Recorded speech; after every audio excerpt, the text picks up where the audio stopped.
Mitokondria merupakan organel yang ada di dalam sel yang memiliki membran rangkap, krista, dan matriks. Nah, fungsi dari matriks ini adalah pilihan jawabannya, yaitu yang pertama adalah untuk sintesis lipid, yang kedua sebagai tempat sintesis protein, yang ketiga sebagai metabolisme karbohidrat, yang keempat untuk oksidasi asam lemak dan katabolisme asetil koenzim, atau yang kelima sebagai tempat respirasi seluler yang akan menghasilkan ATP. Sebelum kita akan membahas lebih lanjut mengenai fungsi dari matriks pada mitokondria, kita akan membahas terlebih dahulu fungsi dari sel serta bagian-bagian yang ada di dalam sel.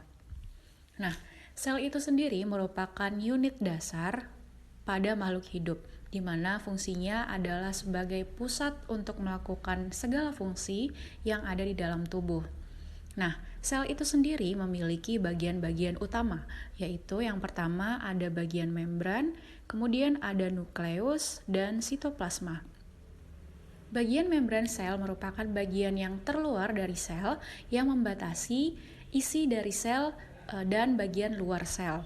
Kemudian ada nukleus. Nukleus ini adalah inti sel yang di dalamnya terdapat materi organik serta merupakan pusat kontrol sel.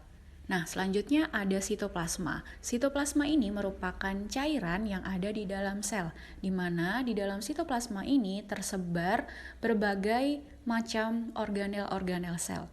Nah, organel-organel sel ini memiliki bentuk dan fungsi yang berbeda-beda.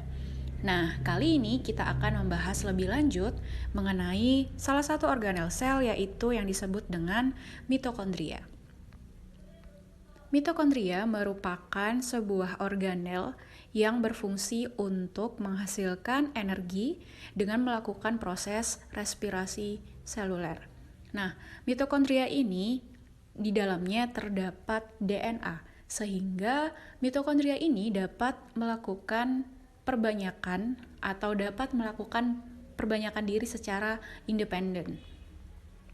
Nah, bagian-bagian dari mitokondria dapat dilihat pada ilustrasi berikut ini, di mana mitokondria ini memiliki membran ganda atau lipid bilayer, yaitu membran luar dan membran dalam. Nah, bagian membran luar dan dalam ini, di tengah-tengahnya terdapat ruang yang disebut dengan ruang antar membran. Nah, bagian tengah mitokondria atau disebut dengan matriks. Di dalam matriks ini terdapat protein-protein terlarut yang bentuknya seperti gel. Di dalam matriks mitokondria ini juga diliputi sejumlah enzim yang berperan dalam proses siklus Krebs, yaitu pada proses perubahan pirufat menjadi asetil-CoA.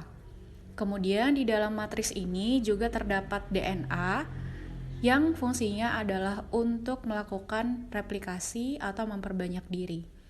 Nah, selain ada matriks, terdapat juga bagian yang disebut krista. Krista ini merupakan invaginasi atau pelekukan dari bagian membran dalam. Nah, secara umum fungsi dari krista dan matriks ini adalah sebagai tempat untuk melakukan pemecahan molekul makanan serta menghasilkan ATP yang fungsinya adalah untuk menghasilkan energi. Sehingga pada soal jawaban yang paling tepat adalah untuk fungsi dari matriks, yaitu sebagai tempat respirasi seluler yang akan menghasilkan ATP, atau jawabannya adalah E.